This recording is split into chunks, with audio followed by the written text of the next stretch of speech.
Live everywhere. Daily Co's Radio on netrootsradio.com presents David Waldman. Kagro in the Morning Show.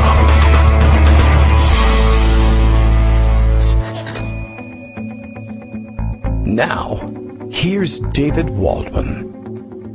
Hey, good morning, everybody. How you doing? It is Tuesday, May 26th, 2020. Time for yet another show. We are back after the long Labor Day weekend. I don't know if you noticed that it was a long Labor Day weekend. It wasn't. That's how you didn't. That's why we just figured it out. Okay. Well, that all the pieces fit together now. It was, of course, Memorial Day weekend, the other long weekend that has to do with summer. And it's obviously disoriented everybody here at Kagro in the Morning World headquarters. Everything is a little bit backwards. Literally, as we worked over the weekend here to reassemble the old configuration of the work desk here, which includes a nice shelving bridge over the workspace that has some additional lighting, which makes things nice and bright, but sort of weird and disorienting. And then I did one of the periodic reversals of the placement of the microphone to, really to try and help tamp down on any sort of what can we say, like permanent cricks in the neck. And every once in a while I notice the microphone, I've moved from back and forth from left to right on the desk just to sort of reorient things, A, to give it a little bit more of a different look, and B, to actually, I find that 6 months of facing sort of kind of toward one direction where the microphone is starts to take a toll. So I switch it to the other side, but it's been a very long time on this one, and it's very disorienting, and I don't know, it's got everything a little screwy this morning, and now I'm a little bit worried that this mouse that I'm using is not super responsive, and there's no real reason why that should be the case. I don't know, maybe we need to charge it up. Anyway, it is Tuesday. It feels like Monday, I guess, but it's actually Tuesday. This will be another one of those days where it's a good test to see whether Joan McCarter is watching the calendar and aware of things. That probably at no time is it less likely that we would be aware of what day it actually is than after a 3-day weekend during the pandemic quarantine. But hopefully we're all up to date, and it gives us an extra hour, of course, the way we lay out our schedule on Tuesdays, to see whether Joan is awake and aware of what's going on. We're not, but we'll do our best to catch up. Everything running a little bit backwards and a little bit late today, so the hot tea is on hand. Let's all, make slurpy noises and share our breakfast together. I will pretend I'm hearing yours. I understand yesterday, as we ran a rerun so that we could take a day off, it was a much-needed break, I think, from the crush of news under, 1, the Trump era, and 2, the pandemic, 2 major disasters, each by themselves. So it was a good idea to take a break and slow things down a little bit. Yesterday we ran an old episode from just about a year ago. We ran back in time. I was going to see if we had a Memorial Day show from last year, but apparently we had the same idea last year. Little did we know that we would be in the middle of a pandemic this year. Anyway, let's see. Other things I was thinking about with this. Good. I'm glad to see. I forgot to check in early to see whether Justice was giving us the thumbs up on the signal being okay. As I was disassembling things for shuffling around the other day, I thought, as I was shutting down the various software items that run the show, I got worried that I suddenly might have clicked a button that hadn't been clicked before. But if if everything seems to be okay and things are getting the thumbs up, we'll just continue on here. I had open on my front desk here, I had the Twitter machine ready to go, and I saw this thing that I saw briefly yesterday as I was, just checking Twitter and wondering what was going on in general. And here I've got, and it slipped down here and now out of reach, but I saw our good friend Daniel Schultz retweeting something with my attention attached to it here. Let me make sure where can I go to scoop this thing up? I feel like it should be more readily available in the mentions here. There we go. But, yeah. Pastor Daniel Schultz, who passed this on and said, Does Kagro X know about this? That, of course, is me, David Waldman, in case you didn't know where you were listening. But he says, do I know about this? And I feel like I should know about this. Or he feels that I should know about this. And I know that it exists. I don't know why. And maybe does anybody know the backstory behind this? There is a tweet here being retweeted by a number of people. First, I guess the tweet is attributed to Dylan, who's a blue checkmark kind of a person, who I don't know. Dylan is, let's see, Dilly P, a writer what is this, the name of the book? I don't know. It's a New York Times bestseller, which pretty much guarantees that I don't know what the hell it's all about. It says, writer, 68 Whiskey, New York Times bestseller, The Moth Presents Occasional Magic. I don't know what's going on here.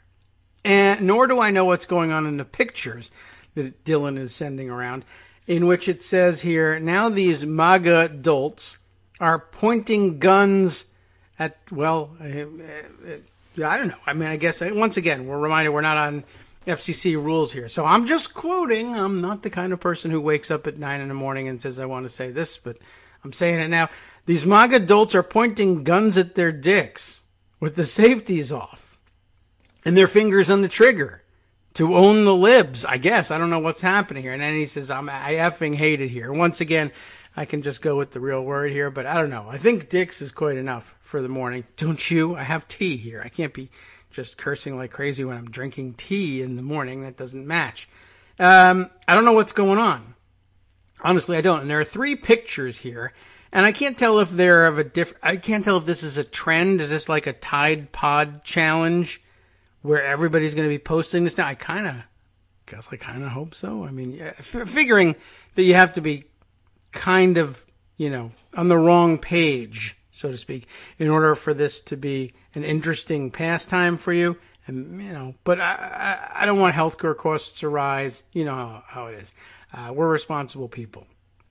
But there are 3 pictures, and it may be the case that 2 of them are the same guy, but I don't know. Now they look like the same. They look like different guns, but 2 of them, I mean, you tell me what's going on here. There's 2 pictures from inside a car. One picture makes it obvious that it's a Toyota. You can see the logo on the steering wheel. Yeah, I think they're different steering wheels.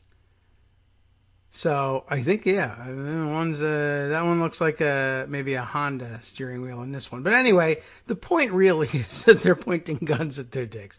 And I'm confused about whether or not it's 3 different guys, and that's why you would think they would give the 3 different pictures, or 2 different guys, only because 2 of the guys in the pictures they're all wearing jeans. All 3 pictures are wearing jeans. That's not the confusing part.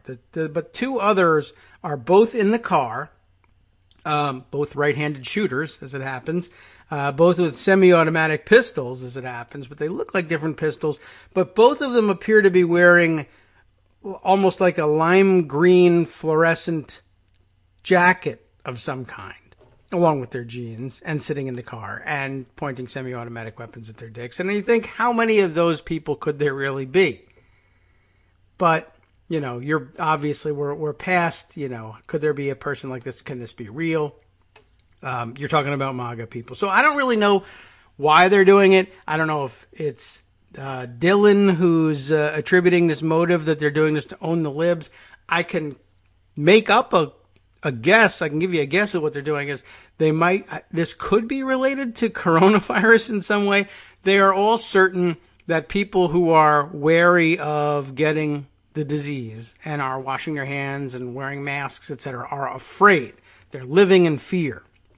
And we have a similar phenomenon in dealing with gun people. They all think that people who are against the idea of people randomly carrying AR-15s with them in Subway or Quiznos or name your favorite sub place, or not even a sub place. You could be going to Chipotle, for all I know.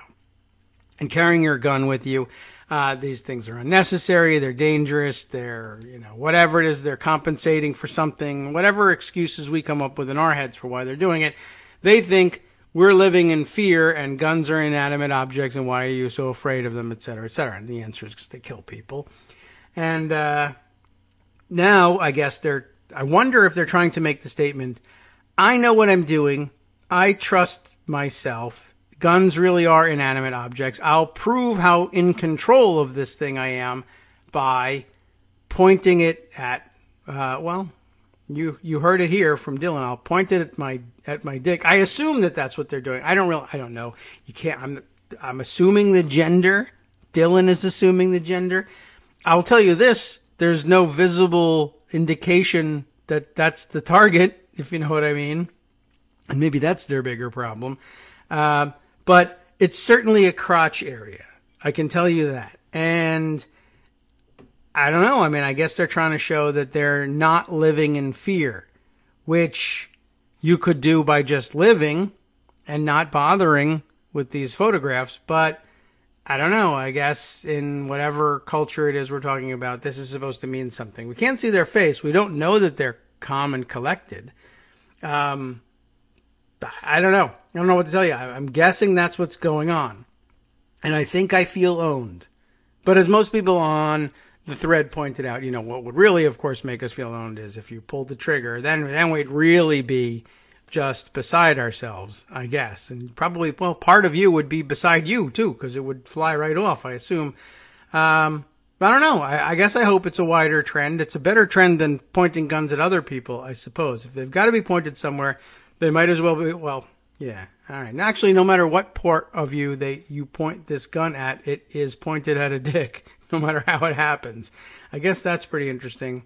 Good luck to everybody with that. It's a lot better than the Tide Pod Challenge. I do feel more owned. I want you to know that. And you should continue on. And by the way, of course, I guess it goes without saying, so we'll just say it very briefly. It violates all the gun safety rules, obviously. I'm not real sure about the ownage level when, the whole thing is, you guys don't need to fear because guns are inanimate objects. And usually it goes hand in hand with, and there are inviolable safety rules that we all know and live by and never violate. And so therefore, between the fact that no, guns can't actually fire themselves, allegedly, and we are always safe and trustworthy with them, you have no reason to fear. To prove that these two things in combination mean you have nothing to fear and that your fear is irrational, I will violate those rules, thereby obviating the whole premise of the reason why your fear is irrational. And then you'll be owned and something, and penis injury. I don't know. So what can I tell you? That's what they're up to.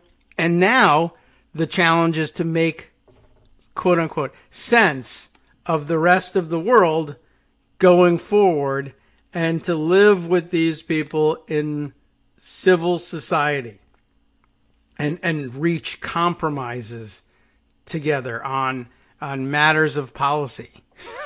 So we are left with about an hour and 45 minutes to get that done. We'll do our best with it. And we've got an awfully slow responding second standby computer here, which is where I was working with this so I could mark this for you. So to all of you to see. I guess I should really have just, I should just immediately send that out so that all of you who are listening live can see that. I will do that. How about that? If you haven't seen it, you're probably marveling at the idea that it even happened, and then I haven't sent it to you yet. But the computer is moving so slow, it could take its sweet time. All right, let's see. Moving on from there, I don't know. I don't know if I can move on from this. Okay. However, I do have this note. This is good. Joan's awake, which is remarkable because, of course, it's very early. I mean, I guess it's not super duper early. It's roll out of bed early, not like I had to, wake up and do something weird early in Idaho. And maybe everybody's getting up early in Idaho these days. But she says she'll be here. Doesn't know what she's going to talk about. But, I mean, did I know either? I just saw these pictures and Then, well, now we have a show. Joan, you don't have to cover this. I think we've pretty much covered it. But I don't know if you feel owned and you want to talk about that and see if you can, get over it. I think I can help talk you through it. Bill in Portland, Maine, like 20 minutes ago, already said that the show was live. I might as well remind you that that's the case. Maybe he's got an idea of where we can go next. Let's see. Kagro X welcomes you to an abbreviated week of lockdown. Yippee! That's true. We are in luck. Didn't feel that much like lockdown yesterday. Maybe depending on where you were, it wasn't lockdown. Okay. Everybody's sort of puzzled about this. I've tweeted around and now other people are taking a look and saying, I really don't know it's a big mystery. I guess I can say we're done with this thing. Everything seems mysterious, but maybe where you are, they weren't in lockdown per se any longer. I think that the majority of America thinks it's over. They think the pandemic is over. They think the lockdown is over. No one has said so explicitly, of course. I'm sure we'll talk about this a little bit with Greg tomorrow when he returns for the Wednesday show. But through all of our reading and discussion about the role of scientific leadership in a pandemic setting, CDC leadership in particular, we learned that communicating a clear message based in science is essential in all of this. And we have not had that. There's the T. Now, we haven't had that to this point. And I think that a resurgence in infections, should it occur, from lax enforcement of social distancing rules where they're still in effect, even in the states that have, quote unquote, begun to reopen, we see that they are attempting, they're telling people that officially social distancing considerations remain in play. But it's pretty clear that the messaging has been so disjointed and so weak that people don't get it. This is aided actively by people who are intent on undoing the work of the quarantine and undoing the impositions of social distancing. But I think here we're still talking about 15 to 20% minority of the country, even less than the full Trump base of 35% or so. I think it's, the numbers are probably about where the idea of the protests were polling. And everybody else sort of thinks, well, we ought not to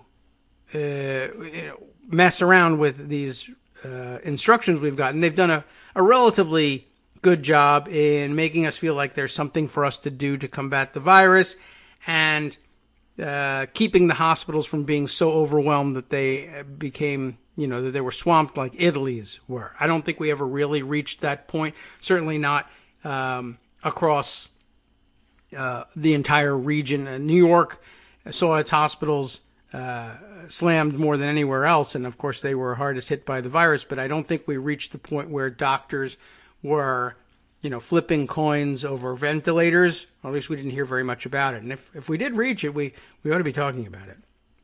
But at any rate, I have the feeling that a larger percentage of the country, and maybe it's still a minority, but we usually see that a majority of the country really isn't following events closely the way you and I, the political junkies, do. That much we know. And sometimes we're surprised how little understanding or little knowledge of what's actually going on they actually have. And we're astonished because this is a world event. It's like historical in nature. It's world changing. How can you not be up on the latest? And, the answer is, I don't know. I saw a thing on TV where everybody had to stay home, so I got it. I understood that much. But I think that there's a large percentage of the population out there, maybe nearing a majority, that just sort of follow things casually and think if we're open, that must mean it's safe now. that must mean the pandemic is over. We don't have to do these dumb things we were doing. And remember, for a lot of the country, the lockdown was also not at all like New York's lockdown. And it wasn't about not leaving the confines of your home forever for the 2 months plus that we were locked down. It was, you're very cautious about going out when you're going to a public place, when you're going to a store. Later on in the lockdown, we caught on with the masks, but masks, gloves, washing your hands, hand sanitizer, all that sort of thing. But we were out and about. That's the way it was around us in Virginia. I didn't feel like I was confined to the home. We would get outside at least for a walk every day or nearly every day. And in a lot of places, that's because we're suburban and you could go out for an unmasked walk and not encounter anybody, even though everybody else was doing the same thing. There's just a lot of space out here. But in the city, especially where there were so very many people sick and so seriously sick and everything's crowded and even though we saw pictures of abandoned looking streets, there's just literally nowhere to go where you're not going to encounter other people and apartment living and the whole thing. It was very different, I think, for New Yorkers. And so they may feel like lockdown was a little bit more like the serious European style and Chinese style and Korean style lockdowns. Most of the country didn't have that. And now, of course, the casual opening of the country in Georgia, in Alabama, in Missouri, various. So they were chiefly concentrated, I think, down the further south and east you go, certainly. And the West, I guess, having a bit of the same problem, although I don't think that they entered, vast portion of the West didn't really enter into the same sort of lockdown until you get to the coasts. But now you're finding restaurants open, or even where there are still restrictions in place, people in open defiance of them. I'm going to seat people inside my restaurant. I'm going to open the barbershop, hair salon, nail salon before we get the okay from the state.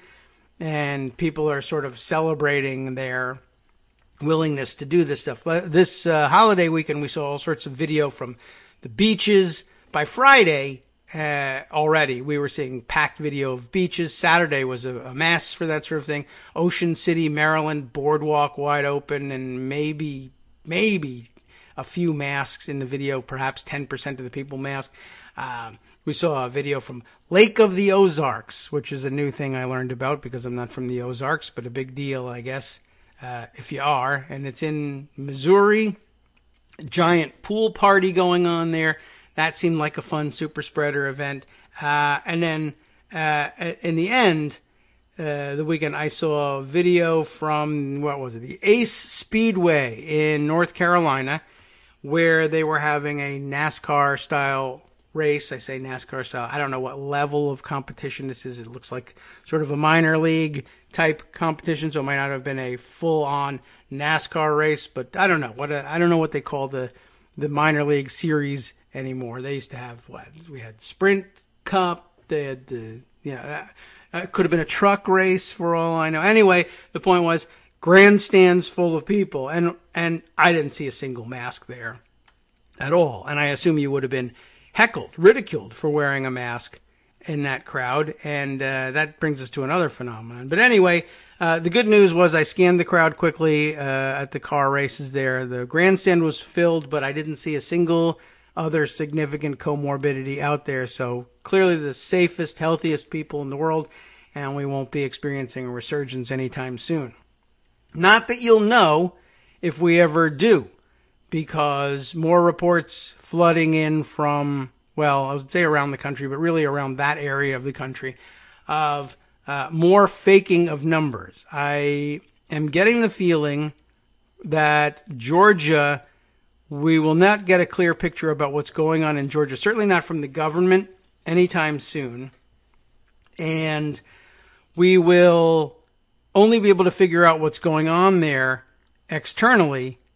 The numbers will never tell the story, but we'll be able to figure things out if you rely on some part of your supply chain relies on production or shipments from Georgia, and things start breaking down and you no longer see the flow of goods and supplies that you're used to getting from your folks in Georgia.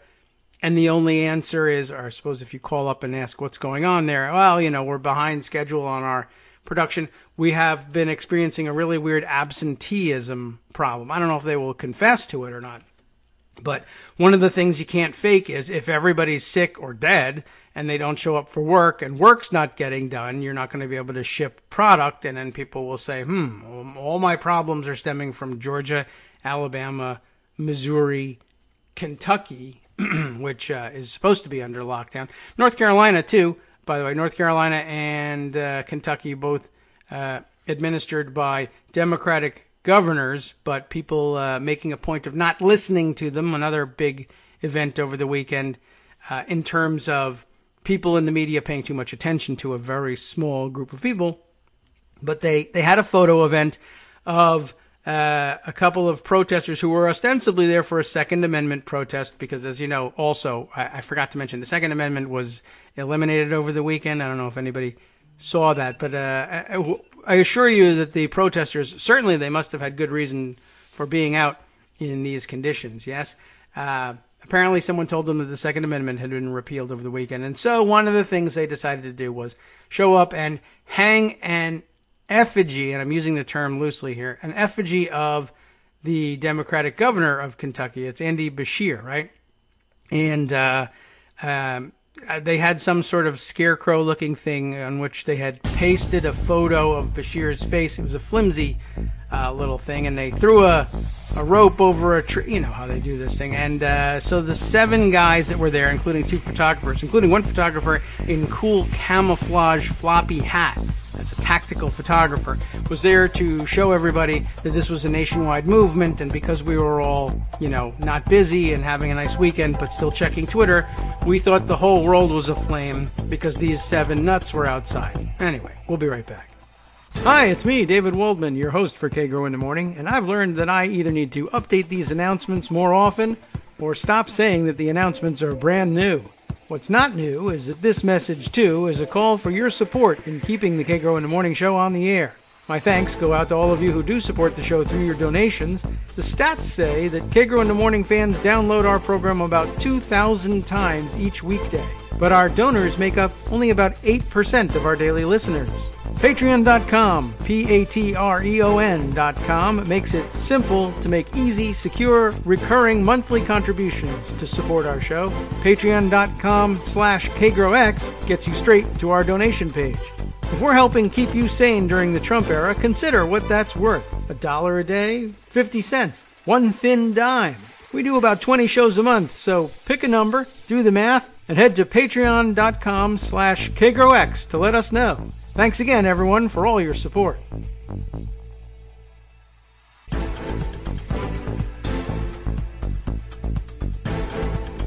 Welcome back now to the Kagro in the Morning show here on Roots Radio. Man, there's an awful lot going on that doesn't really have anything to do with the way we really have to live in the world going forward, but somehow feels so in the moment. Anyway, I'll stay focused for the moment on Georgia and possibly some other states who are faking their numbers. We've touched on this briefly or maybe at great length, for all I know, in the last couple days of last week.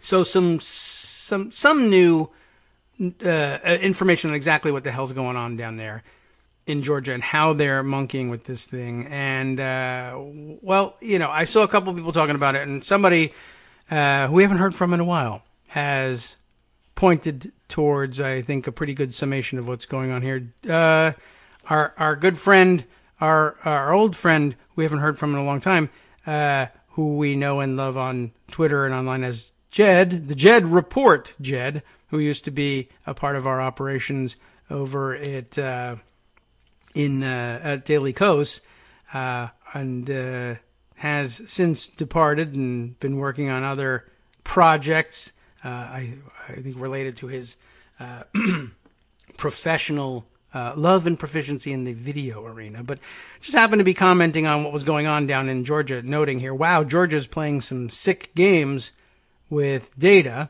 and pointing you to the Department of Health. What is it? DPH. I don't know what the P in Department of Public Health. Yeah, okay. So the Georgia Department of Public Health has this document out, or this information under the daily status report for Georgia's overall COVID-19 status. No point really in reviewing it except to see what's wrong and what they're not telling you.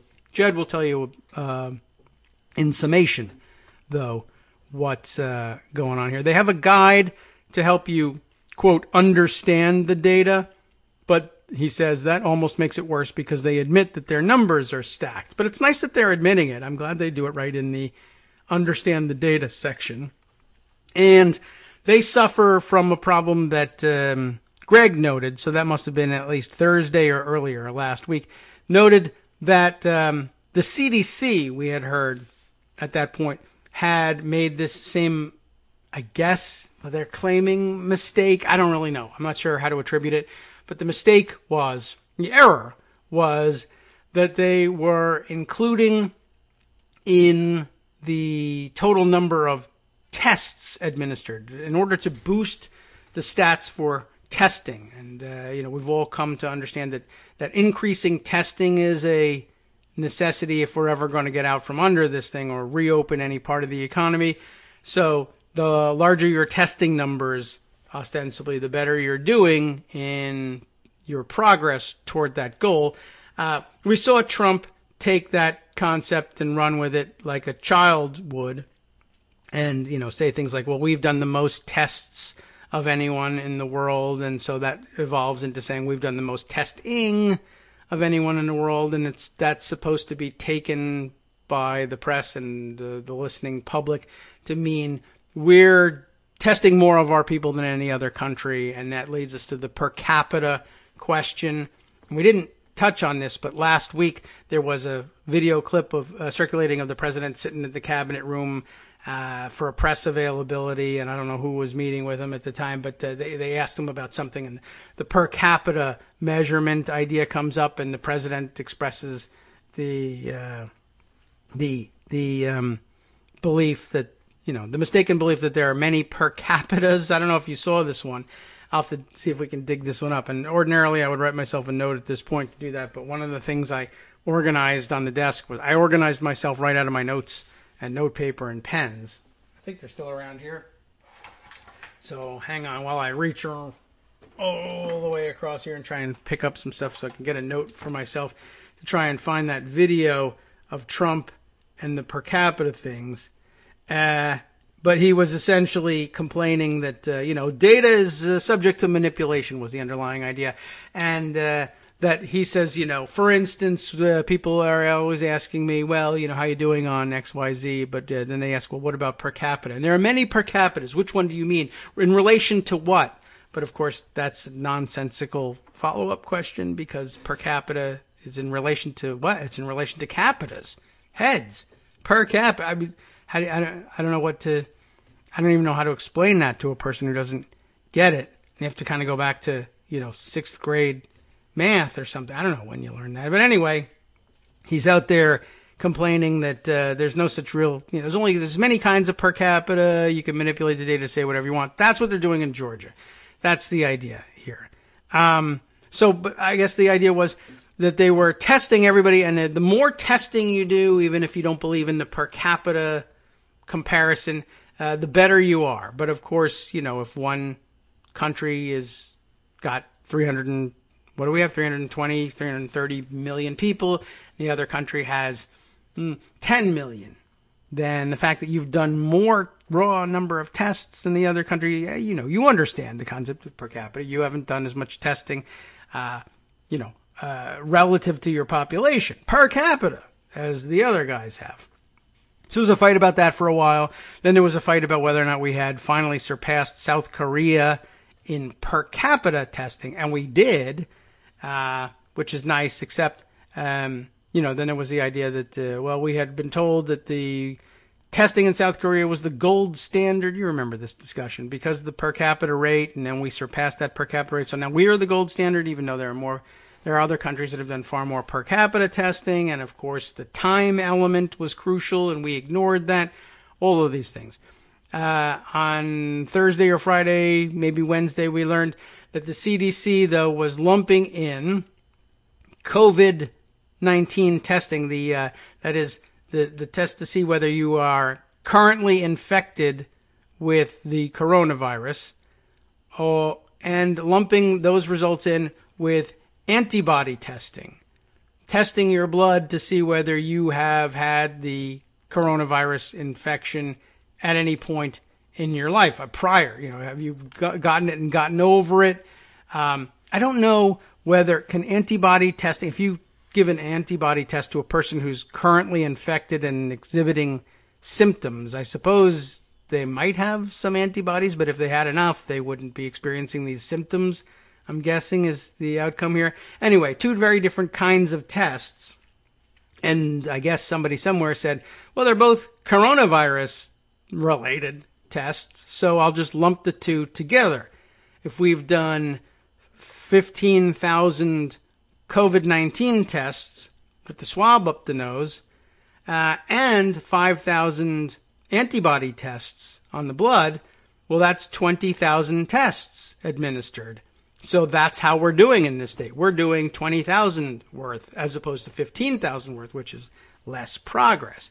And of course, you can't mix the two, and you can't mix the two for a number of reasons. And here's some explanation as to why that is. Not only are they just different kinds of tests, but they indicate different things, and you can do different things with the data. Jed is explaining here, first of all, he was upset with the way the data was being displayed online, just saying when it's embedded, it's basically unreadable on mobile devices in portrait mode. But you can go there, go on a laptop, go on a desktop, you can turn it, you can go to the PDF. But anyway, it's just, it's garbage. And he also was complaining, like, why is it PDF to begin with if it's something that's being constantly updated? Anyway, more to the point, he says they're counting all the tests. And here's the reason it's a problem, in case you haven't figured it out yet. Not just that they're different kinds of tests, but when you total it up, that number becomes your denominator in your division when you're trying to figure out how many tests have we done per capita, say, or what's our test positivity rate, how many of the tests we're administering show a positive case of COVID-19. And now I think you're probably beginning to understand why the difference in the two tests is so important. But all of the numbers go into your denominator, meaning you're conflating antibody tests with tests for active infections, but you're only reporting active tests, like active infections, when you find them in your numerator, when you're trying to figure out your test positivity rate. 10% of the people we're testing for COVID-19 have COVID-19. That's what a lot of states are reporting. If you're reporting that 20% of the people you're testing show a positive, that's terrible. If you're reporting 10%, truthfully, as I understood things from the beginning, that also is terrible, but that's become an okay, acceptable number because we've been fighting to get ourselves down to that number, but that really, in order to get this thing under control, you want to be testing at, 2% positivity rate was the number that I had in mind for one reason or another. I think from the article we read a few weeks ago, the dark matter of the coronavirus situation. You remember that one? It was a fascinating article. I don't know whether that guy's, shares that opinion with the epidemiologists ostensibly in charge here or not. But anyway, we've come to settle on 10% positivity because, we're anxious. All these states are so anxious to open up. They're basically setting that as their metric. If we have on a 7-day rolling average of 10% positivity, or 14 days in a row of 10% positivity or less, plus lower numbers of hospitalizations, et cetera, then we'll open. That's what a lot of the states are doing. Well, if you are testing people for both active infections and prior infections, but the antibody tests tell you, yeah, somebody used to have COVID-19, but now they don't, and you put that number in the denominator, you're going to end up with, if you actually have a 10% positivity rate, for instance, if you're just counting active infection tests, you're going to end up with, 7% positivity rate, because A person who tests positive for antibodies can be, I think, presumed, or at least they're assuming, that they can be counted as negative for an infection of the virus. They don't have it anymore. The reason they don't have it anymore is they've developed the antibodies and they've defeated the virus. But if you throw that into the denominator, then you're getting a different test. You're getting a positivity rate on a test that doesn't show positivity. It can't show positivity. It's not designed to show positivity, not of an infection. So you see what's going on here. So it says right in their understanding the numbers section that they're doing this. I don't think that they understood that they were giving away the game when they did that, but they did. Also interesting, Jed points out, the most wild thing of all is, he says, if you go into the ICU, intensive care, if you go to the ICU or the hospital with COVID, I'm sick. I have COVID-19. So sick I got to go to the hospital. Well, according to Georgia's methodology, the way they spell things out for their numbers, how we got our numbers, if you go into the hospital or the ICU with COVID, the only way they count you as being hospitalized with COVID is if you are in the hospital when your test result is reported. Why? I don't know. They just so that they can keep the numbers down. It doesn't make any sense, but they admit to that's their methodology, which is incredible that they would admit it. But I don't know. I guess they thought that they would somehow get away with it if they were just open about their methodology. So if you test positive for coronavirus, I feel sick. Do I have coronavirus? Doc, everyone who wants a test can get one. Yes, here you go. I'll stick this thing up your nose. Results are back. You have coronavirus. That's terrible news. But I feel sick, but I don't feel like I'm going to die from it. What should I do? You should go home and recover. And if you have shortness of breath, if you can't breathe, call us up again and head to the hospital. Okay. So you go and you do that and you get to the hospital, and sure enough, you are short of breath and they need to admit you to the hospital and put you, and, you know, God forbid things go worse. It's not you anymore. We have to take this out of the you situation so that you don't feel bad about this. Some other guy, a schmuck, somebody who perhaps pointed a gun at their dick the other morning, has got this, and he goes into the hospital, but he was tested 2 weeks ago, and he goes into the hospital and he dies, which we still are not supposed to wish on people, even who, if they want to die or point guns at their dicks. I don't know. But anyway, whatever. You deal with the morality of it later. That person dies. Is that a coronavirus death? Not in Georgia, it isn't. That's why we're open. And I imagine it's also not a coronavirus death at Lake of the Ozarks or the Ace Speedway either. Test positive before you go to the hospital. Your hospitalization isn't reported as a COVID hospitalization. It's pneumonia or trouble breathing. And why did this guy die? Lack of oxygen. How so? I don't know. One of those things where they say, well, he died with COVID, but not from COVID. He died from pneumonia and not being able to breathe. I don't know how that happened. Maybe he, I don't know. So maybe he shot himself in the dick and then died from that. But he had COVID at the same time. But like we were saying, died with COVID, but not from COVID, even when it's obvious that he died from COVID. So that's what we got. Test positive, but then go to the hospital. You're not in the hospital for COVID. Therefore, Georgia's hospitalization rate is down, and its infection rate is down, and its new cases are down, and its test positivity rate is down. I got a lot of R's and then an is, but okay. And therefore, we're open, and they're not going to tell you any different. So it's bad news for the rest of us, of course, because disease doesn't recognize the borders of Georgia. And so many people in other states around Georgia were so jealous, in fact, of Georgia's opening up earlier than they did. I got lots of anecdotal reports from folks in southern part of South Carolina, which didn't open as quickly as Georgia did, heading to Georgia for haircuts and pedicures and manicures, apparently. If the disease is running rampant in Georgia because they won't tell us, the disease doesn't care whether we know or not. So obviously that's the danger. And it's happening in more states than just Georgia. There are reports that there are several southern states operating the same way. That's bad news. I also saw some weird anecdotal tweets from over the weekend of more, I don't know whether they're necessarily MAGA people or not, but certainly more anti-lockdown, anti-quarantine people who just can't take yes for an answer. I saw, this is the new sport, of course, it's Karen spotting, as I guess we could call it. Basically, the new sport on Twitter, circulating video of, generally speaking, white women freaking out about things. And there's a wide range of things they're freaking out about, chiefly derived from racism, it seems, but also sometimes from the COVID-19 situation. The one I'm thinking of about not taking yes for an answer was, I guess, some Facebook entries from a woman, or maybe a Twitter entry, but who was very upset. There's, the nail salon was open, so she went to get a pedicure. You'd think she'd be thrilled to death.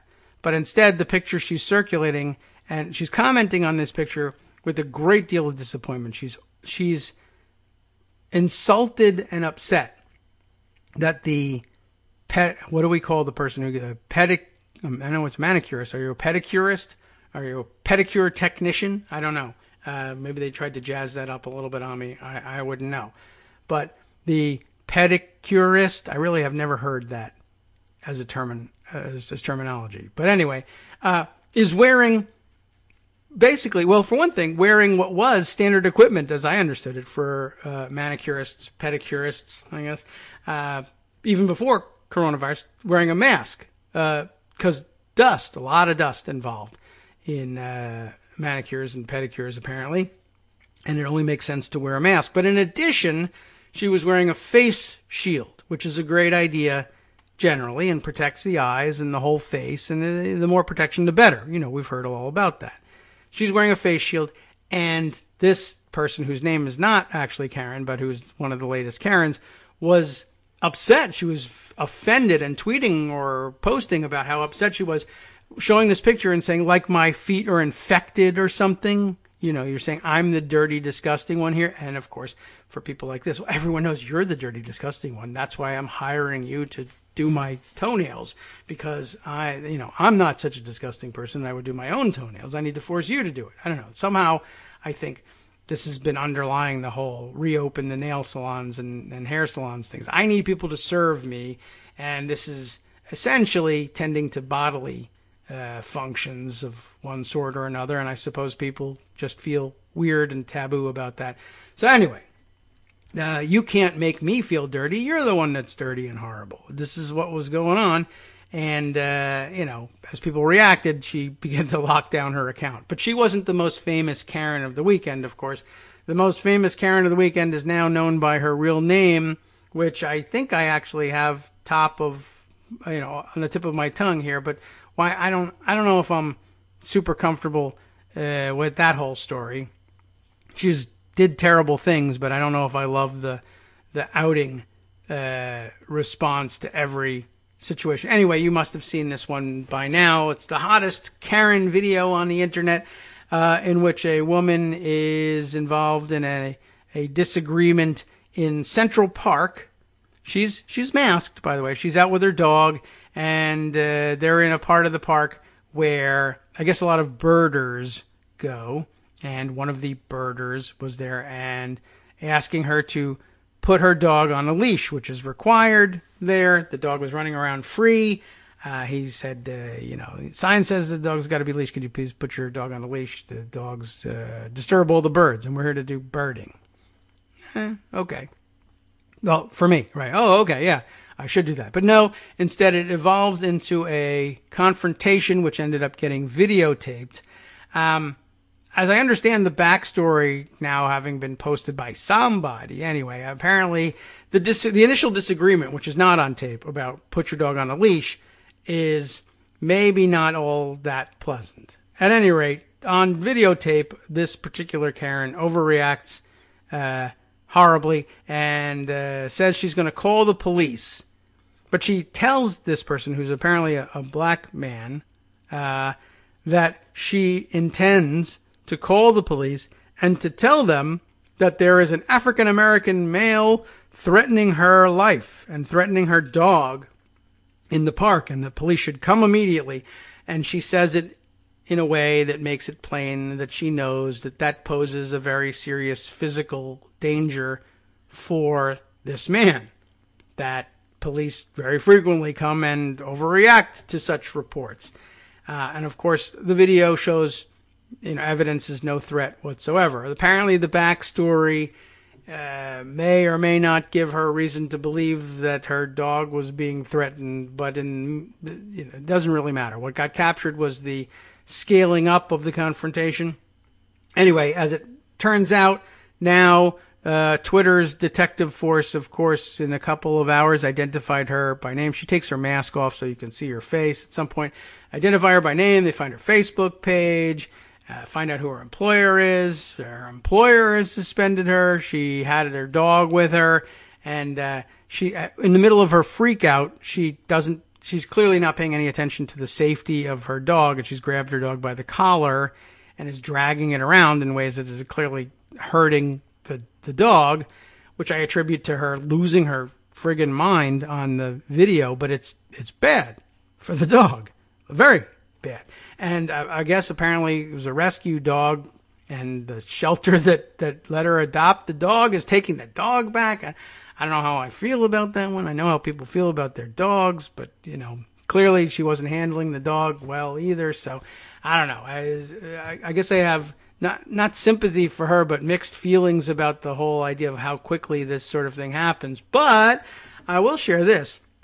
I saw some interesting thoughts, and I don't think I set them aside, but let me go see if I can find them. Zeynep Tufekci, who always has good thoughts about everything, had some interesting points about this, too. Basically, though, I guess long story short, if I can't find her tweet, was that the difficulty that we have in adjudicating these things via Twitter, and we worry that maybe Twitter reacts too strongly, and there's no due process, and we're talking about taking away somebody's dog and having them lose their job and maybe even filing a police report against them. You want everything to go by the book.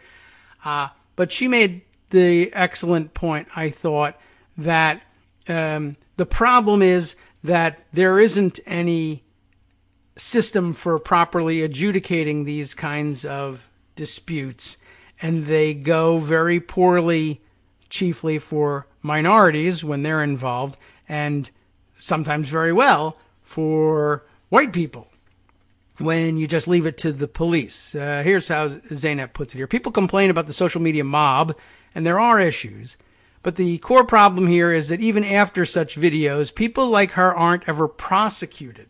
It's clearly a false and malicious report, a crime, and it seems like she's trying to get him killed by cop, right?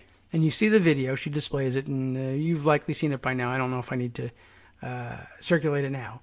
But she says, all right, well, here's the video. How is this not a crime? She's faking to the police that she's in danger from a black man who's clearly trying to avoid her. Also choking the dog. Prosecute these cases. It's already a crime. And then let's worry about the online reaction. I think there should be prosecutions. She points out it is a crime and potentially a felony. I'm not suggesting we solve these things by appealing to people's employers. But what if the employers don't care? But also, we need some sort of due process in all this. That would be great. But as somebody else objects to it and says, look, so you're saying the answer is to sick millions of people on her? That's not it. That most certainly will stop this. He says, I think, sarcastically. How about if so desired, the victim asks the police to press charges? Does the victim want that here? Shouldn't that be the victim's choice? And Zeynep saying, in case you had the same impression, that's not what I'm saying. The way to make progress is for these crimes to be taken seriously and prosecuted. If the cops show up and nobody's being hurt, except the dog, I guess, at that point, it's likely to get dropped. Well, you go your way and you go your way, and let's not have this happen again, everybody. You keep your dog on a leash and you stop pestering people about it. You're not the cops. I don't know what they would tell them. Something like that.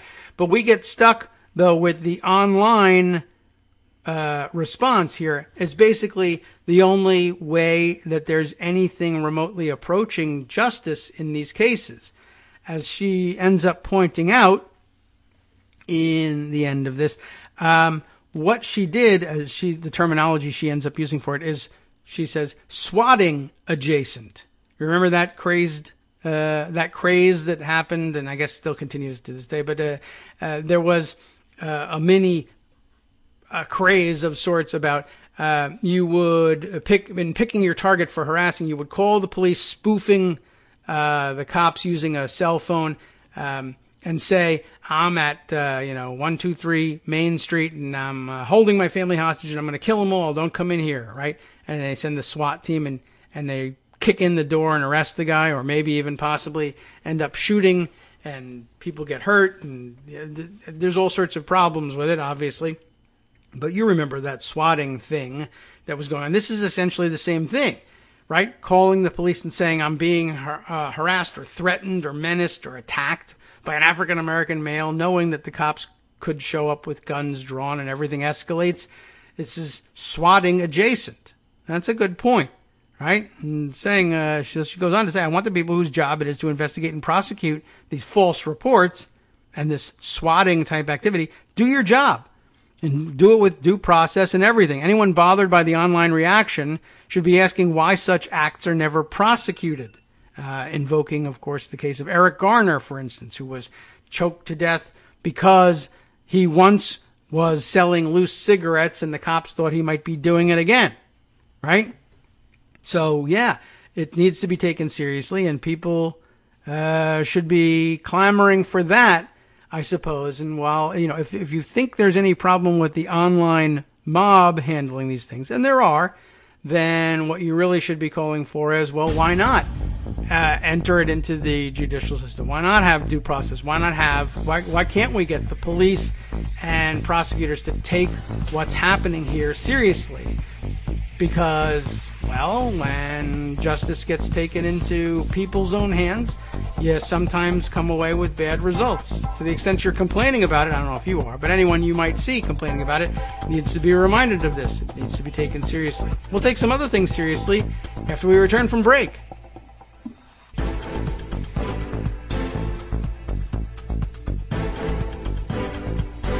All right, welcome back now to the Kagro in the Morning Show here on, well, you know where you are, Netroots Radio, right? Okay. I was just responding to, tongue-in-cheek, but responding to this is the problem with this issue. Well, one of the problems with the issues, our good friend of the show who is named Karen, although drops the N in all this, and I would too if my name were Karen right now. But a good point. I think this is what I'm feeling to some extent about this. I found the whole thing weird. I hated to see what you hate to see what happened here. Obviously, but and she's totally in the wrong. Although I guess all right. Should I share with you what the backstory was? I don't have it at hand, but somebody was tweeting around something. I don't know whether it was her Facebook post, somebody else's Facebook post, the guy's Facebook post. At least you see the germ of where the idea that she was being threatened came from. But off the top of my head, the story was that I guess he comes by and he says, hey, ma'am, I'm doing some birding here. We all do birding here. And when the dogs are loose, it ruins the experience. Could you make sure your dog's on a leash, or take your dog over to the dog run where, he can run around? And the woman says, well, the dog runs are closed. And I guess they are. The dog runs are closed and he needs his exercise. Okay. That's a thing, right? A problem that you could have with a dog.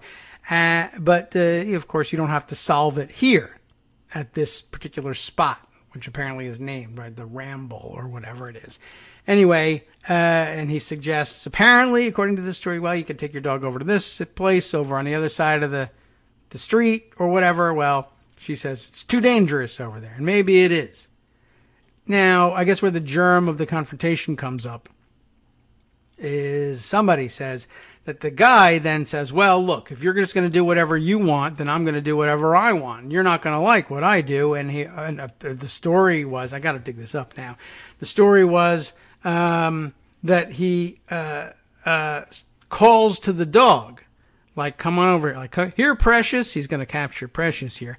And and I don't know what. And I guess she thought that the dog was under threat. And apparently part of the story is that the guy says, I guess, if I recall correctly, that he carries dog treats with him either for this purpose or something similar. You don't think he has a dog, and he was going to try and lure the dog over. And she says, he's not going to come to you. Don't try this. And he says, we'll see about that. Which is, all right, now I'm starting to get a little worried about this guy. He can't just say, it isn't just, apparently, hey, you need to put your dog on a leash. Well, I'm not gonna. Well, you really should. Well, I'm gonna have you murdered. Well, don't do that. It's not quite like that. So, it's problematic, maybe, depending on who you believe in this situation. But obviously, you would think that there'd be some sort of weird backstory that would lead her to believe that she was being threatened in some way, or at least the dog was, and maybe that's the truth. But Karen also observing here, it is a weird thing. People harangue you for something over which you have no control sometimes. And it says here, of course, her being an actual Karen, your name becomes synonymous with racism, hatred, entitlement. And if you complain, you're being a Karen, which you are because your name is Karen. But even if you aren't, you get the idea. And that's true. There are already words, as she points out, to use for bad people, and we should come up with another one, and it's not fair to the Karens of the world. And of course, you know what? Let me ask you this.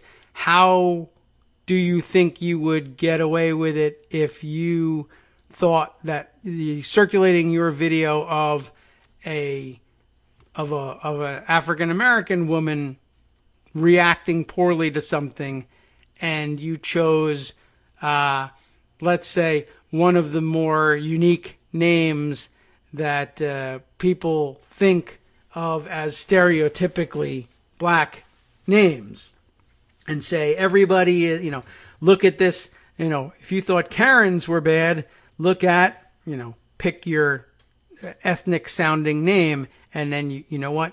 You would be in big trouble. And that, of course, just gets us around to it's basically another approach to the old problem of, well, black people use the N-word, why can't I? Well, okay, hold on a second. There's a whole culture war issue, I guess, that goes along with it, except culture war is the wrong word for it, too, because you can't really say that the people who value being able to racially insult other people, that's not a culture. That's just being an a-hole and, and racist. And that's not that's an asymmetrical war if it's one at all. And it's not a culture war. It's a war between a culture and people who are jerks and a-holes. I don't know. Anyway, but yeah, I think underlying though what the good Karen has to say here is that you have legitimate worries, like I think Zeynep has here. She's just being a Zeynep, really, when you think about it. All these Turkish academics who just won't shut up. Anyway, but yeah, we have problems with the idea of adjudicating real life outcomes for people by Twitter mobs. But I think Zeynep's point is at least a good one and say, yeah, well, if we could get the police to take these things more seriously, then perhaps we wouldn't have to do it this way. But in the meantime, some havoc is being, wrought? Is that the past tense of I don't know. I don't think so. But they both begin with the WR, and so we're falling into confusion that way. All right. Well, I don't believe they're the same root, but okay. Maybe we find out. Okay. Yes. We should probably move on to some of the other news of the day. Although one last shot, I guess, at what the president was doing over the weekend, just because it's always fun to bring those things up. I guess he was at Fort McHenry in Baltimore the other day for Memorial Day observances of some kind. And he gave one of his standard stupid sounding speeches, and he made an error reading from the teleprompter because he's not a good reader, but whatever. And he did his standard move of pretending he actually meant it and then he ad-libs a line in the speech to make it sound like that's what he meant to say. And in this case, I guess he was talking about the battle and the bombardment of Fort McHenry, War of 1812, which he sometimes confuses with the Revolutionary War, whatever. And, he's very confused about Fort McHenry and what happened there. This is a problem for him. So he was saying something about they had to endure the hell of this bombardment. But he read hell as held. Not a terrible error, just a reading error, whatever. But rather than saying, they endured the, blah, blah, blah, and the held they endured, the hell they endured. And then moving on, he tries to make it sound like he meant it. And then he says, and they held that fort, and they held it. And he literally actually then says they held it like nobody had ever held it before, or whatever it was, his usual verbal crutch, and tried to make it sound like he meant the word held rather than the word hell, which was funny enough all by itself, but it raises questions for me. Shouldn't an American president by now, really by the time you run, shouldn't you be pretty familiar with the story of Fort McHenry and what happened there? I mean, I'm just thinking this is the one he messed up in his speech. Did we do it on July 4th? But he ended up having the tank parade in D.C., and I can't remember whether he wanted to have it on July 4th, but he couldn't have it, and he had it, and maybe he had it at the end. I don't know. Anyway, but his speech he gave, this is the one where he also slipped and lost his place on the teleprompter, and then was winging it and said that he was talking about, again, invoking the Star-Spangled Banner, which he, I think, in his mind associates with the Revolutionary War, even though it's the War of 1812, because he was talking about the Continental Army, and then he says, and they rammed remember this? They rammed the ramparts, and then, even worse, they took over the airports. They did whatever they had to do. This is, I think, the all-time worst Donald Trump speech reading gaffe ever. But they rammed the ramparts. They took over the airports. They did whatever they had to do to win the Revolutionary War. But again, also, a confusion, because ramming the ramparts, and honestly, an American common discourse. Ramparts, it's a word. It's in the dictionary. It has a meaning. You can apply it to other things. But generally speaking, if you ask people about ramparts, what are ramparts? Where do you know ramparts from? 99% of the people, if they know the word at all, will say the ramparts, or the ramparts we watch. I don't know exactly what ramparts are, but they were at this Fort McHenry, War of 1812. If they're smart, they'll get that right. Whatever it is, at the very least, it's the line from the song, and it's clearly associated with Fort McHenry. I doubt very much whether Donald Trump would be able to say, well, all forts had ramparts at the time, and they still do, and, well, I guess not all forts still do. We still call places forts that are now just encampments. But anyway, the old-style forts certainly did have them. I guess the 1% of the rest of the population that could identify ramparts but doesn't know that they're associated with Fort McHenry is because they are old Emergency One fans, and they know that Rampart Hospital is where they used to bring all the victims from their rescue squad. Anyway, I think most people associate ramparts, whether you ram them or not, with Fort McHenry. But to flub the story of Fort McHenry and the Star-Spangled Banner twice, I don't know what to tell you. The guy just is not home mentally, but you had enough proof of that aside from this. Okay. Anyway, there are many more news stories. I'm making a way here for Joan to discuss just about anything. This way we won't have touched probably on whatever topic she might have some interest in discussing. But I do think we should probably move on to some more hard news, even if there's no time left. I do have another article here from the New York Post, though, on the testing results and conflation of the testing results, just to let you know how widespread the problem is. Missouri, the headline says, is among the states that conflated coronavirus test results, report says. Who says that? Melissa Klein says it. Where does she say it? In the New York Post. Therefore, it has to be true. The percentage of people coming up positive for the coronavirus in Missouri was artificially low because the state combined two kinds of testing results, according to a report. The state was mixing the results of the test for the COVID-19 virus, which show active infection, with those from antibody testing, which demonstrate prior infection. The Kansas City Star reported. So they're cribbing this from there. All credit to the Kansas City Star on that. State data as of Friday showed about 6.5% of tests were positive, but after separating the two types of tests, the data revealed 8.3% of tests for active infection were positive, along with 4% of antibody tests, the newspaper reported. Missouri has had more than 11,700 confirmed coronavirus cases and more than 600 deaths.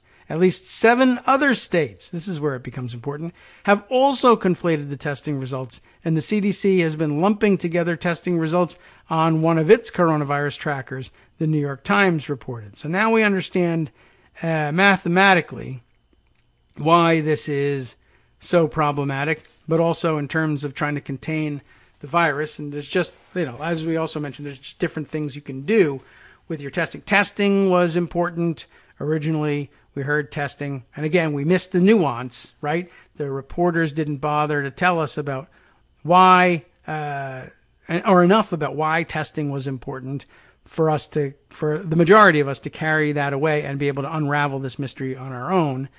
But the idea was testing was important because if you tested people and found out that they were positive, for one thing, you knew what to do with them. You could mitigate the spread of the disease by saying, you're positive, you need to go into isolation. And the people you have been in close contact with over the past couple of days are likewise in danger of this. They need to go into isolation and get tested as well.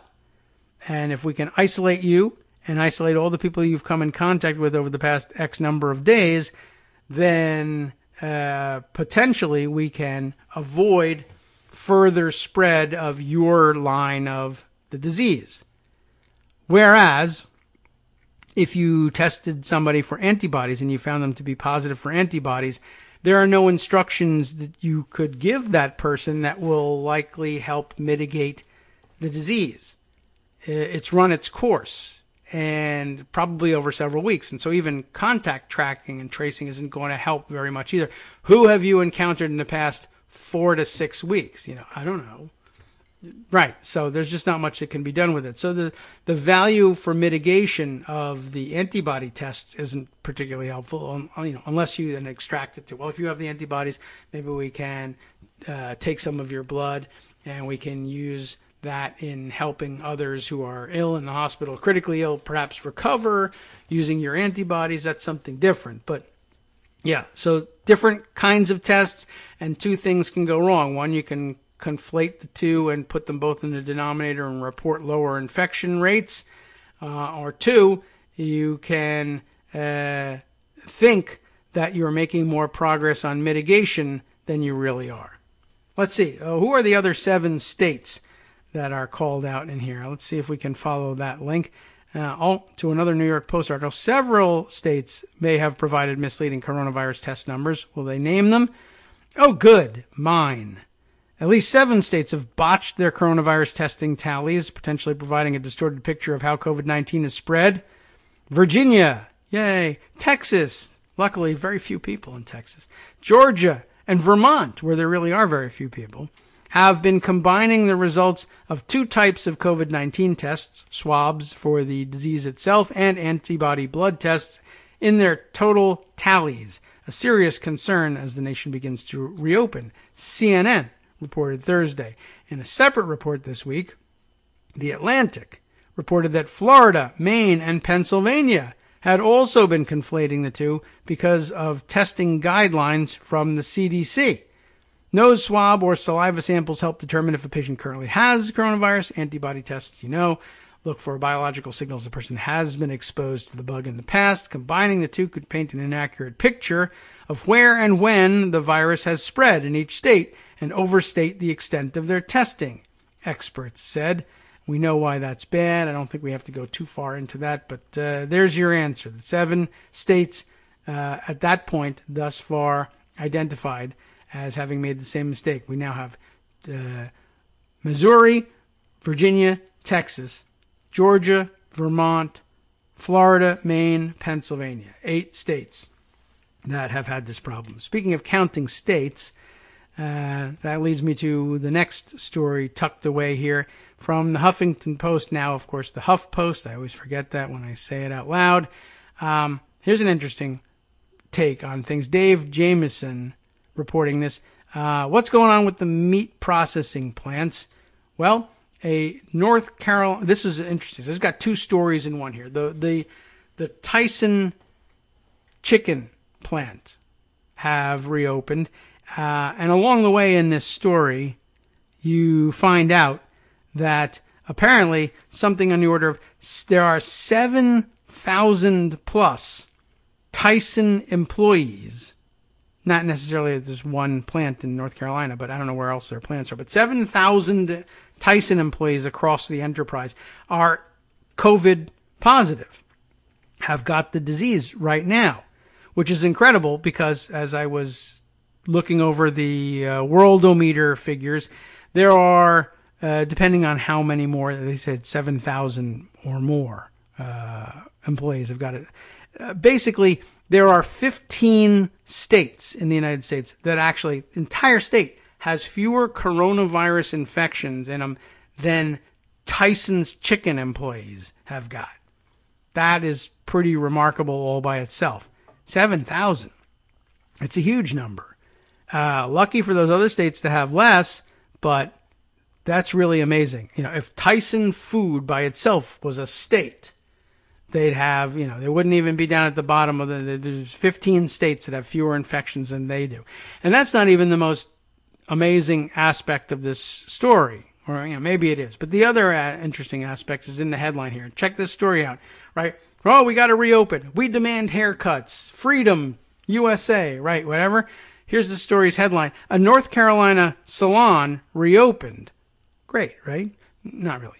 But poultry workers aren't welcome. At least not yet, due to COVID-19. How do you like that? The hair salon says too many employees at the local Tyson plant have been infected with the coronavirus. They'll have to wait until at least June 8th to get a haircut at this freedom-loving hair salon that believes the whole thing's a hoax or whatever. Now that some people, maybe a large percentage of whom are minorities, want to get their hair cut, no, sorry, too filthy for us. The hair salon Smart Cuts, and that's a chain, right, reopened its doors in Wilkesboro, North Carolina on Memorial Day weekend after a long closure due to the coronavirus, but not every customer was welcome to hop in a chair like old times. A sign posted on the window explained, due to the number of Tyson employees who have tested positive for COVID-19, and given the close contact experience during our services, we are unable to serve Tyson employees. We sincerely apologize for this decision and ask for your understanding. I mean, it makes a certain amount of sense in terms of, you know, again, mitigation of the disease. They're not wrong to say that it's possibly dangerous to serve people who work in such an environment where there's been so many infections.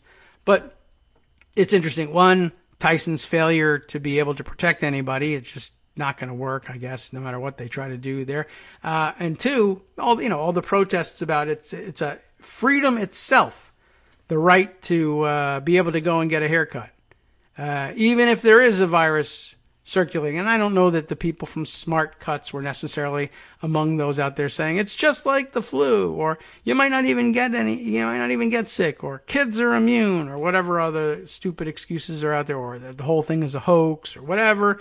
But it just seems to me that if you're going to be out there, particularly if you're going to end up benefiting from people having protested on your behalf that they demand haircuts and things are a hoax, you're going to have to cut everybody's hair. If you're worried about catching coronavirus and spreading coronavirus by providing your services, you should be closed.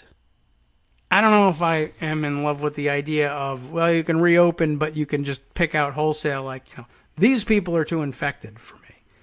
I don't know. Just everything has been getting stood on its head from this situation, including, what I thought was a long-time Republican value, or Trump value anyway. I noticed that we haven't even discussed the fact that Trump played golf twice over the Memorial Day weekend, which everybody feels various ways about, we could parse it forever, but I was sort of more impressed by, it made a bigger impression to me that in order to get, to the golf course, as usually is the case, the president jumps in a motorcade and they drive out to my area, to Sterling, Virginia, to go to the Trump National Golf Course. It used to be Lowe's Island Golf Course. Now Trump National Golf Course out here in Sterling, Virginia. And you know how the president moves in the limos and the motorcades, and they have the black SUVs that follow up, and there's security, and there's cameras, and there's press and everything. Well, it occurred to me, we've been relatively lucky out here in this area. It's Loudoun County, Virginia. Well, we've got a pretty high infection rate relative to the rest of the country. Low infection rate, though, for this area. D.C., Fairfax County, which lies between us and D.C., to some extent Arlington County, also in between, have got much higher infection rates than we've got, although it's starting to catch fire here as well, obviously. But it occurs to me that, D.C. has a pretty serious infection rate. And what I'm actually witnessing here is it's a motorcade when the president is in it. Of course, other people, when they get all their cars together and drive in a line together as a group someplace, often gets referred to as a caravan. Yes, so what we were actually witnessing, I thought we were opposed to this in the Trump administration. Caravans of people exiting these high infection disease hotspots to come out here where the disease is less prevalent. Why? To make use of our services and amenities.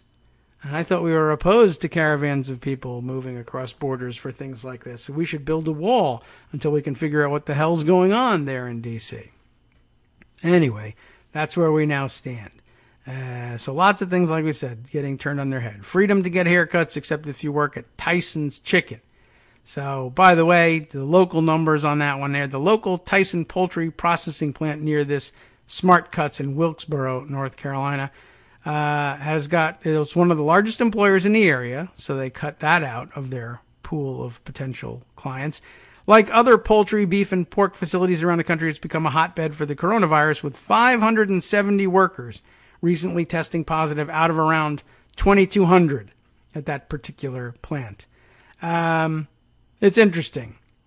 When a friend of hers, the article continues, sent Amy McGinty a photo of the Smart Cut sign, she was outraged. The 13-year Tyson employee said people look at her and her colleagues like a disease. They're out getting food, but they won't service us. They're getting out getting our food. Even better, right? They're out getting the food that we provide for them, but they won't cut our hair. McGinty comments, they're getting our food, but they won't service us, is the quote. She said it was another indication of how poultry workers have been ostracized while they take on great risk to provide Americans with food during the pandemic. Even people I knew as friends, I can tell they don't want to be around me, she said. A manager at Smart Cuts confirmed the policy to HuffPost, saying it was a difficult decision, but the salon's owners believed it was in the interest of public health. The location is part of a chain with 12 salons in North Carolina and Tennessee. Interesting. So the story goes on from there, but I think we get the gist of it, and we'll move on from there. I thought that was really interesting. I don't know exactly how we should be dealing with this one, but tough call when everybody's health is at risk. But I mean, what it really means is the hair salon should probably just not be open. Anyway, there's more reporting on the situation at the meat plants in the Washington Post here, under the headline of "The meat industry is trying to get back to normal, but workers are still getting sick and shortages may get worse." I haven't seen much in the way of shortages presenting themselves at the markets of late, but I think prices have been increasing, which is, of course, an indication of the shortage. But we haven't seen bare shelves here since the first days of the lockdown, I don't think. Anyway, there are now more than 11,000 coronavirus cases tied to Tyson Foods, so I guess the number is going up. That's in combination with Tyson, Smithfield, and JBS. So Again, if meat processing plants were their own jurisdiction, they would have more coronavirus than I don't know how many states. We can take a look here, and we can check in on the worldometers as well.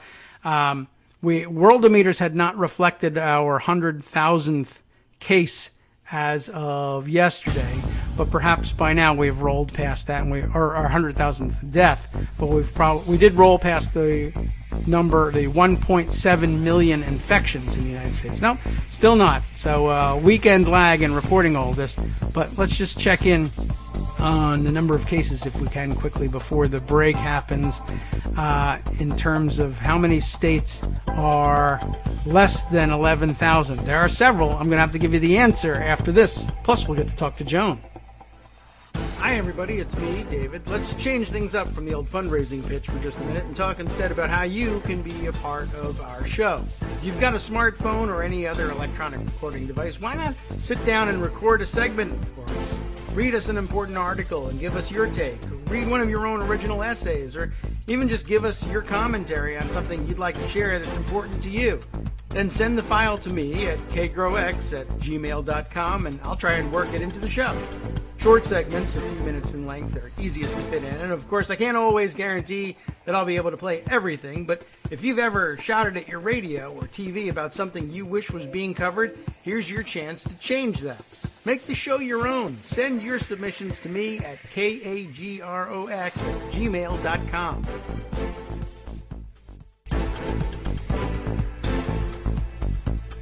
Welcome back now to the Kagro in the Morning Show here on Netroots Radio. Let me update you on that information. So it's counted, by my count, 22 states. There are 22 states with fewer coronavirus infections than the combined workforce of Tyson's, Smithfield, and JBS, if the number still holds, putting it at around 11,000. Why can't we get rid of this Google ad that's sitting in my way here? Okay. More than 11,000 cases. I don't know how many more than 11,000, or whether it's topped even that number by now, but just by way of the Worldometer numbers, you can sort by total cases in reverse here. Alaska, Montana, Hawaii, Wyoming, Vermont, West Virginia, Maine, North Dakota, Idaho, lucky Idaho, Oregon, New Hampshire, South Dakota, Arkansas, Oklahoma, New Mexico, Nevada, the District of Columbia, where all those infected golfers are coming from, Utah, Kentucky, Delaware, Kansas, and South Carolina. I didn't count along the way, but maybe you did. By my count, that was 21 states, and the District of Columbia, to be technical about it, have fewer than 11,000 infections in each of their states. You know, the top of the list there is 10,178 currently reported in South Carolina, down to 409 in Alaska. And I imagine that down at the bottom there, you could probably add up some number of states that you could say there are, 8, 9 states combined that don't add up to 11,000. And I guess we could probably figure that out if we really care to do that exercise. Why not? I'll give you a talking point while we work on finding our next area, Alaska. Okay, so 409 plus 479 plus 643. These are the numbers of infections here. Wyoming has 843. Still haven't reached there. Vermont has 962, and you know how they screwed up their numbers. Let me tell you. West Virginia, 1797. Good year, really, but anyway, let's see. Still not there. Maine, we'll add in Maine as well, 2,074. Still lower than 11,000, though that gets us to the 7,000. So if you combine the 1, 2, 3, 4, 5, 6, 7 states, it takes 7 states, the bottom anyway, to reach the number of infections just among Tyson's workers. We still got room here. We can add in North Dakota, 2,457. Still got space. Idaho, you're next, 2,626. That gets to 12,290. So that takes 1, 2, 3, 4, 5, 6, 7, 8, 9 states combined just to reach the number of infections among the workforce at 3 of the leading meat processing concerns in the country. If it were, if meat processing was a state, they'd be in trouble. All right. It's just kind of an amazing thing to point out. That's a dangerous business to be in. And you can see why there's concern among folks at Smart Cuts. But look, I don't know. You're in or you're out. If it's dangerous to give haircuts to people who are infected with coronavirus, then you shouldn't be open. That's the basic. Or we should all just say, all right, we're all just open to getting it. That's the sacrifice we're making. Remember that was what they were arguing before. Well, we'd rather get it than suffer further economic losses. Okay, well then get it. Well, I didn't really mean that. I meant instead that I wanted to make some money and not get it. Can I have that? No, I think you can't. All right, let's see. Other items up for discussion here. So many news stories. I feel like I just want to stay on sort of the cultural stories for today. We'll make it a cultural Tuesday because we had a national holiday yesterday. I saw Walter Schaub, who we all know as former director of the Office of Government Ethics, commenting on an NBC News story that similar to a story we discussed with Greg the other day. Walter commenting here, I personally believe this NBC story explains all of it, every last bit of it. And he grabs a quote from the piece here that says, when intolerant white people fear democracy may benefit marginalized people, they abandon their commitment to democracy. It's actually the result of a new study being covered here. And I think we've heard similar results and seen certainly similar surmises along the way that what's driving the Trump folks and the Trump deplorables, as we used to call them, and as others have pointed out, I think our good friend Grudging One had pointed out, deplorables was a generous term considering where they've landed after all this time. But yeah, how much of Trump supporters' politics are driven by, whether they understand it or not, driven by white American bigotry. New study connects white American bigotry with support for authoritarianism. And that seems to hold true for us. Noah Berlatsky writing that piece, or was it during, oh no, look at that. It's an older piece than I thought. It was almost a year ago. May 27th, a year tomorrow, 2018. So 2-year-old piece. Very interesting. Why that comes up now, I have no idea. Just something, but I do think we discussed something similar, as though there was either a similar study or a similar conclusion reached that I felt like Greg had brought up at some point last week. But, well, surely true. And in this case, 2 years since it was pointed out. All right. I guess that means we can move on from that one. Let's see. Other interesting items. Oh, yes. To add to our collection of pieces of little bits and pieces of knowledge about the coronavirus as they emerge, we mentioned last week that the race to open nail salons and gyms seemed incongruous, perhaps. Is that the word we want to use? It certainly seems out of keeping with reports out of California that it was nail salons that led to their initial outbreak. Hang on while I answer the phone for Joan here. But the California's study had determined that some of its hottest initial outbreaks were from hotspots that stemmed from nail salons for whatever reason, just the nature of their work, and yet this race to reopen the nail salons, and that similarly gyms were on the list. Got to open the gyms. That's got to be among the first things that reopen. That's what we'll protest about, and that South Korean studies had determined that one of their hottest outbreaks had come from a gym. Well, now, as it turns out, heading into the weekend, the so-called president insisting that churches absolutely across the nation uniformly had to be open for this weekend. No mention of whether that included other houses of worship from other faiths, but whatever. They absolutely had to be open, and if they weren't, he was going to override the governors who had refused to open them, which is something he can't do. And as you see, he didn't deliver on.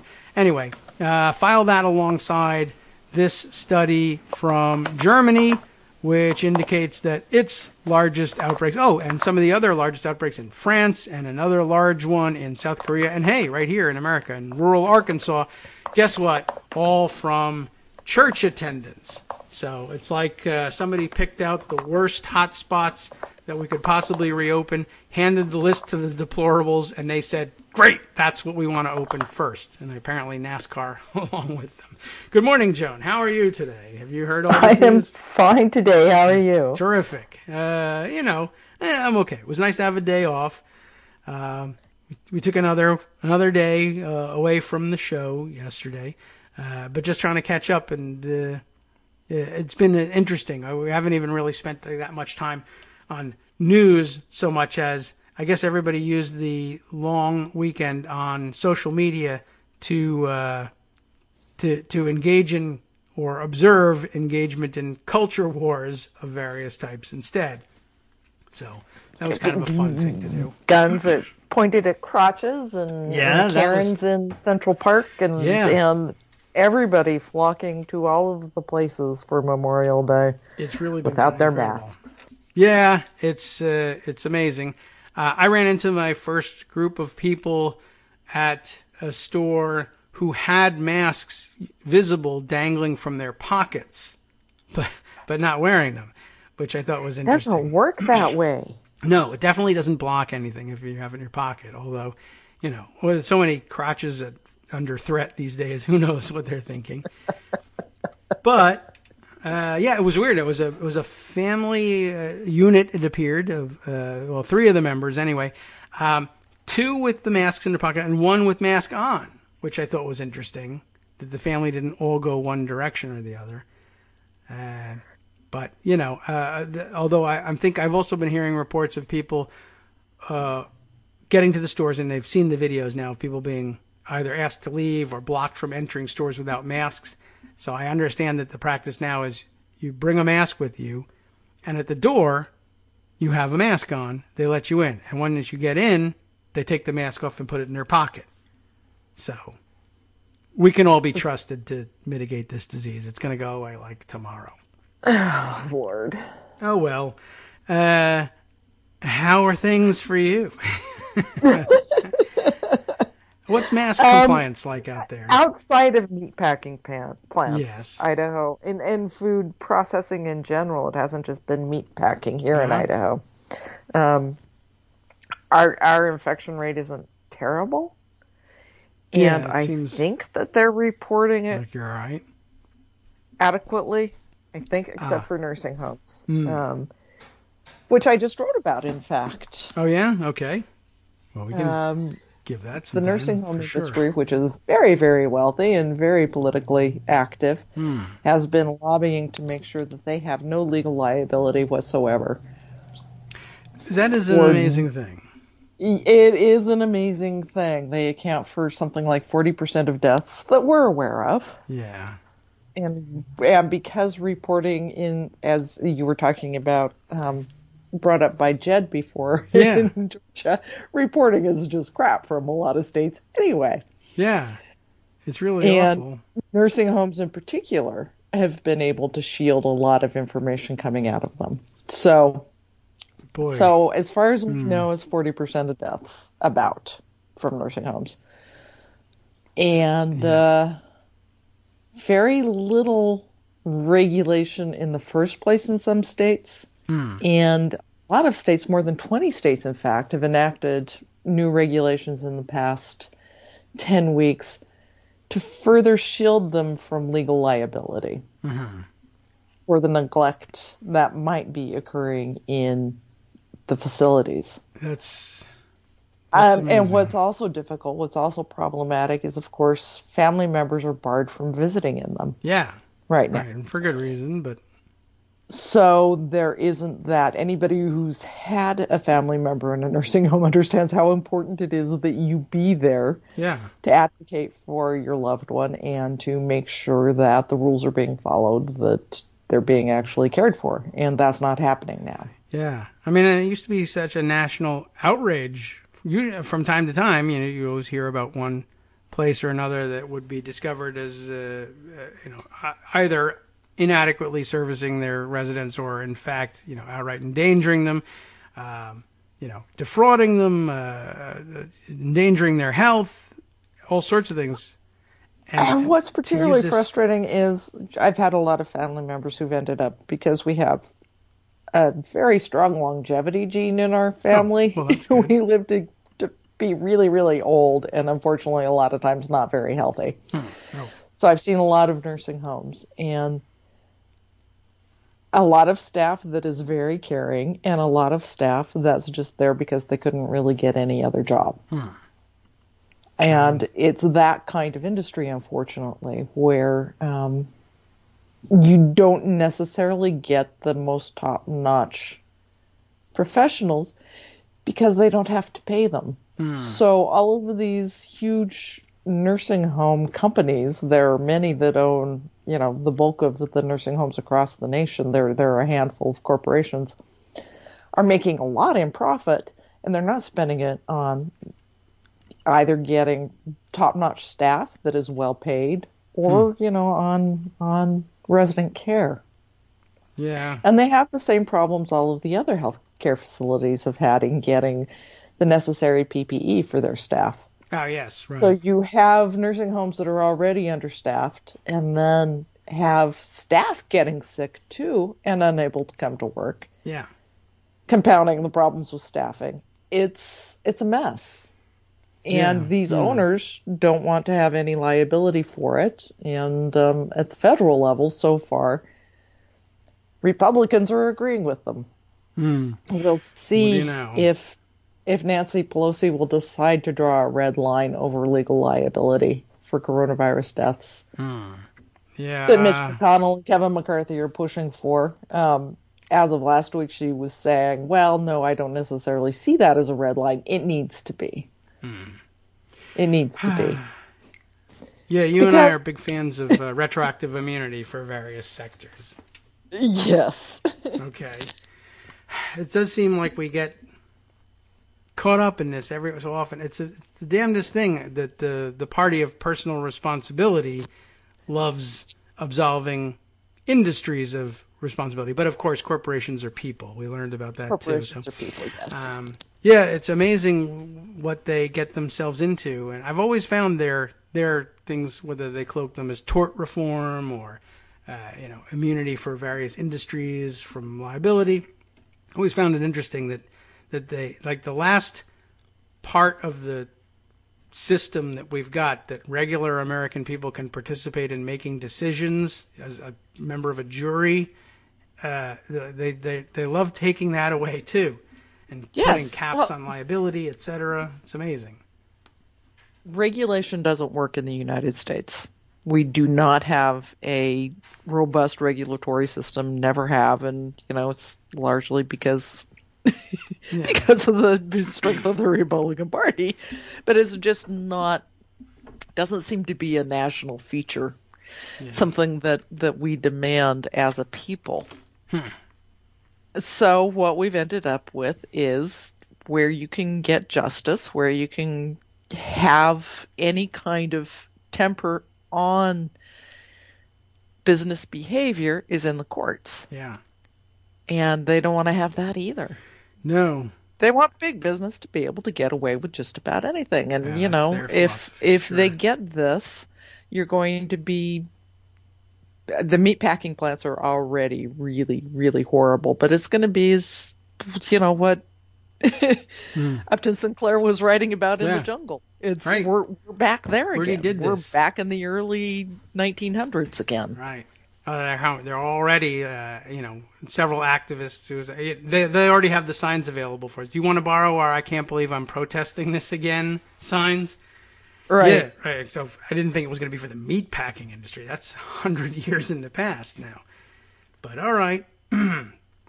time to get back to that, I guess. I did see one encouraging story from the nursing home industry over the weekend. Is the one place out of the country where the owner in Connecticut had paid he of course had to trim his staff very severely, but then he paid these enormous bonuses to his remaining staff to convince them to move into RVs that he rented and put in the parking lot so that he could quarantine the whole staff along with the patients.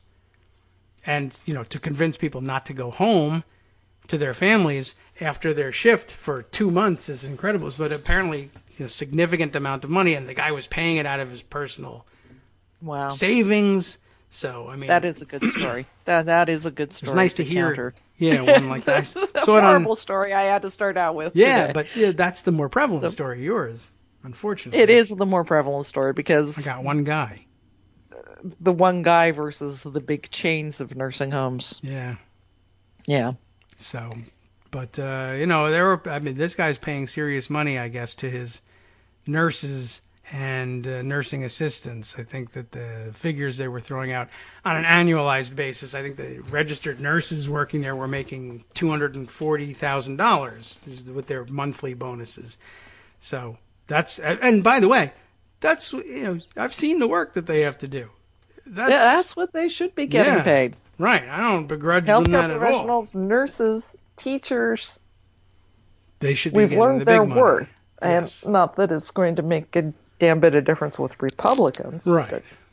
But anyway, it was so one bright spot, and somebody, and this one owner in Connecticut, and Connecticut too. Everybody's long-term care facilities have been really hit hard by coronavirus, but they've managed to avoid any infections at all in their facility, which is tremendous. That's astounding. In Connecticut, one of the issues is, at least here in the homes that we've had folks in, there are a lot of doctors, particularly, who go from nursing home to nursing home to nursing home, who contract with them to care for people and act as the prescribing physician or whatever. Most of them aren't staffed with actual doctors. They just have one or two registered nurses and then support staff.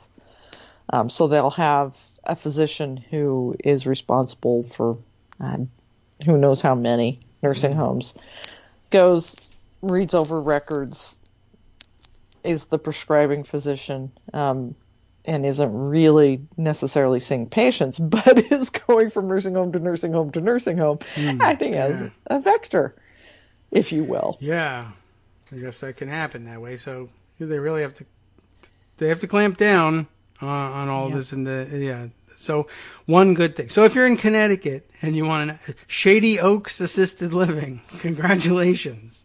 All right. However, your governor is one of those who signed liability limitations for nursing homes. So right. you might want to call Ned and talk to him about that. Sure. Why not? He should be receptive to your call. We'll see whether it works in times of crisis. I can see why the stats in the article here point out that the rest of the state has endured 27 deaths in 219 facilities. About 55% of Connecticut's total coronavirus deaths have been in the nursing homes. So you can see how hard they've been hit, and I imagine that leads to a lot of pressure on the governor for trying to offer some protect. I'm sure that the nursing home industry is saying, we'll all go out of business unless you do this. But I had thought that they deal with deaths at nursing homes with fair frequency. That's kind of the business that they're in, and I always thought that was why they were so extraordinarily expensive. In addition to the difficulty and the level of care that people need there, I thought that they were pricing in their liability, to make sure that they were doing the job right, and their insurance that they would have to carry, but evidently not.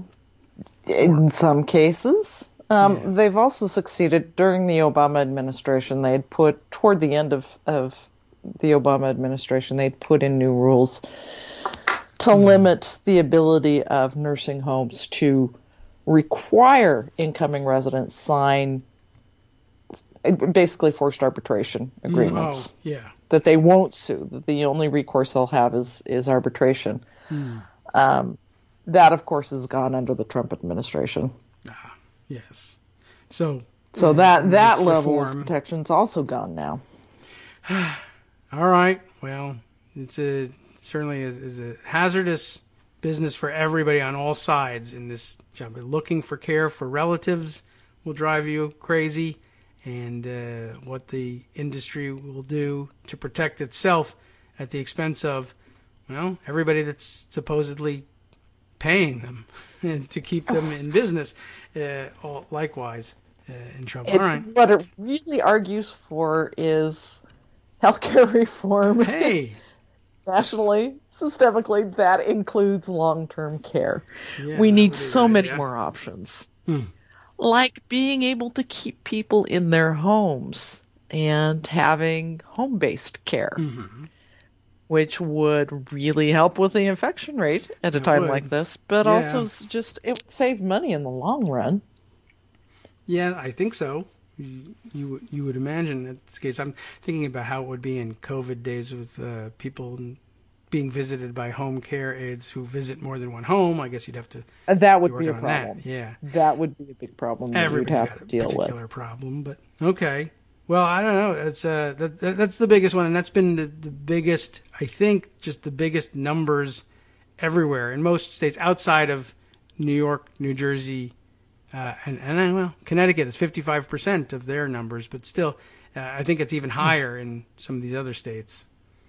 That ones that don't consider themselves at the moment to have a widespread problem with the pandemic still are seeing problems in the nursing homes because of the nature of the disease and the way it spreads. But well, yeah, and it's so easy to keep that out of sight and therefore out of mind in some of the states that haven't had major outbreaks, except for the families who feel isolated, are left without recourse, who are left in the dark, when nursing homes don't even have to report the number of infections that they've got, the number of cases that they're dealing with.